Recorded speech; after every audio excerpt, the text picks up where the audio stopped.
Vatiele Mithenya itano Minista wa Kinandu Mbadi kusoma bajeti ya serikali ya Uthukumi wa mwaka wa 2023-2024 Imwe cia Ndongoi Kuma Ngaliko ya Ulei Nisiendee na Kwonania Kulea Kuaniwa ni Undu serikali ya President William Ruto Yithiitwe Yiivatha Ilovia cia Mivea Kivathukanio serikali Mivea ni Kivathukanio thini wa serikali Mutongoi wa chama cha DCP Rigathi Gachagua Aineena ilawa Mutongoi cia Mwema ati make kukunikila mutalatala wa Kinandu wa mwaka huu ni waweta kana serikali Yithiitwe thili ya kuvatha Ilovia cia kuyana kuelekela Mivea wa Kusoma na vandu vake maivathi ya State House na ofisi wa President na monini wake Ilovia mbingi mwaka mweo nukuwalesia.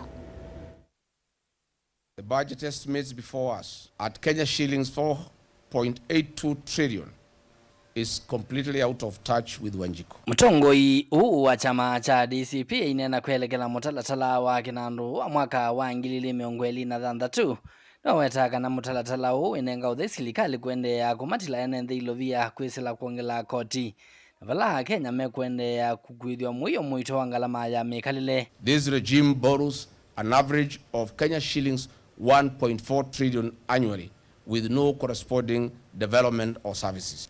This is the worst finance bill in the history of Kenya. It does not deserve the light of the day. The bill is deeply detrimental. It increases heavy taxation pressure, doubles compliance pressure, and escalates household costs. They are presenting to us, the people of Kenya, a budget with an intention to borrow Kenya shillings 3.13 billion per day. Gachagua eweta kana Selikali nene ni yolete Ilovia cia ukwata mbau kisomo maundu makonanetie na anema na vandu vake kuongela budget ya maofisi manene ta ofisi wa President na State House. Under Mr. William Ruto, education funding has fallen to 16.2% of the budget.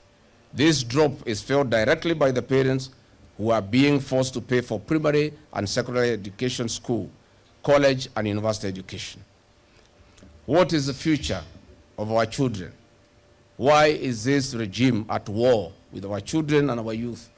Why are you killing our future? Official supplementary estimates show that Kenya shillings 8.4 billion was allocated to State House alone for hospitality, domestic travel and vehicle operations, while the controller of budget flagged Kenya shillings 10.8 billion in travel spending in just 6 months. Kavinda ni kau muyumbe wa kiliumbunge cha Kiaru ni Nyoro na ke ajoselela kamuti kau mithimba Selikali kuma kwa Gachagua na vala kuweta kana makwani mandi maende na kwambata ikuli ya Selikali kusovia uni wandi ya Kenya. Let us remember that the government that is currently in place is borrowing 4 billion Kenya shillings every single day.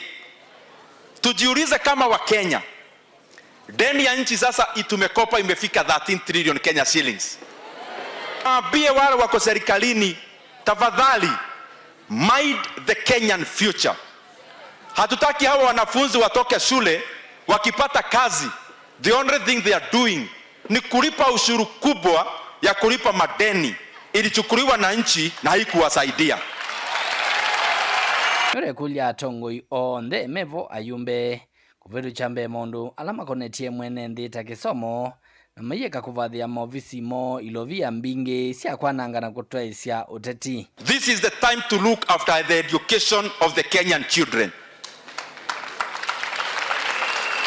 Na zile maofisi wamewekewa pesa mingi to a tune of over 100 billion Kenya shillings as a war chest for the campaigns, which I know definitely where those monies are allocated.